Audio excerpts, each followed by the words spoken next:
Punong-puno na ng plakeyo si Junmar Fajardo pero mas masaya sana daw kung championship title ang kanyang nakuha. Hindi naging masaya ang TNT sa mga tawag ng referee like Wesden Cenebra kahit panalo sa Game 4. So ayun na nga mga idol, mabilisang update lang tayo sa NBA para sa ating kababayan na si Jordan Clarkson matapos magtamo at ma-diagnose dahil sa heel injury.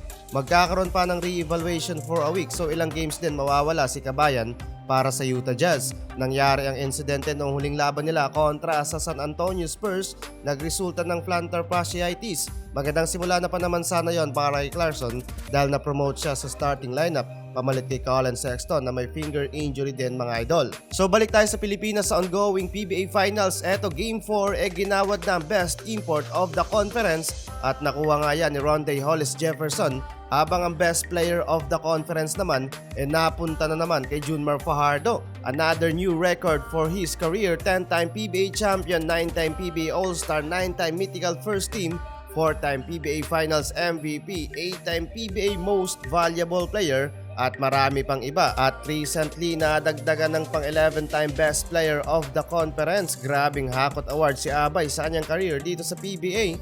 Halos hindi na nga bago sa kanya yung mga ganitong award, pero masaya pa rin naman si Abay at still humble sa kanyang mga natatanggap na award. Paliwanag pa nga niya hindi nga daw siya nagsasawa kasi darating yung araw lilipas din siya at matatapos yung career niya sa PBA. So as much as possible daw hanggat nasa liga pa siya ibibigay niya yung best niya, pero mas masaya sana daw si Junmar Fajardo kung nakuha nila ang championship title this Governor's Cup. Mas masaya kasi yung kasama yung buong teammates niya na makatanggap ng incentives. Kung BPC award nga siya lang talaga sa kanilang kupunan yung may makuwang incentives. May mensahe pa si Fajardo sa kanyang fellow Gilas Pilipinas teammates na si Japit Aguilar, kalaban din niya sa BPC race. Sa akin muna daw ang BPC award at sa iyo muna ang championship title. Habang sa campaign ng Barangay Ginebra TNT Tropang Giga dito sa PBA Finals, tabla ng mga idol ang serye. Nabuhayan ng dugo ang Never Say Die fans mula nang makabangon sila sa 2-0 deficit mula sa kamay ng TNT. Nagkaroon kasi mga idol ng malaking adjustments na Coach Tim Cone.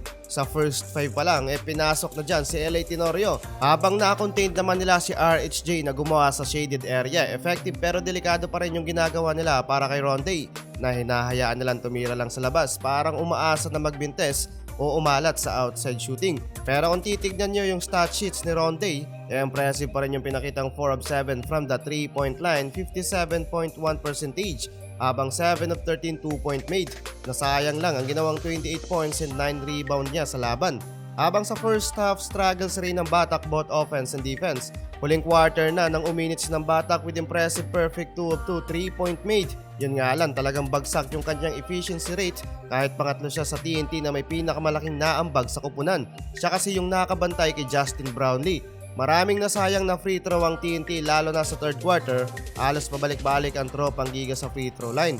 Hindi nagustuhan ni Coach Tim Cone yung mga tawag doon ng referee. Pero malaking kawalan sa TNT yung hindi nila napakinabangan ng maayos o nakapitalize yung mga ganong opportunity, lalo na yung mga back-to-back turnovers ng Ginebra. Habang sa kabila mga idol, talagang sinulit ni JB yung opportunity sa free throw line. Perfect 5 of 5 free throw. Tapos nag-limp pa yung kamay ni JB sa outside shooting, 3 of 4 3-pointer and 2 of 4 beyond the 4-point arc. Total of 34 points and 6 rebounds. Malaking kawalan tong 2-0 advantage ng TNT sa early ng series.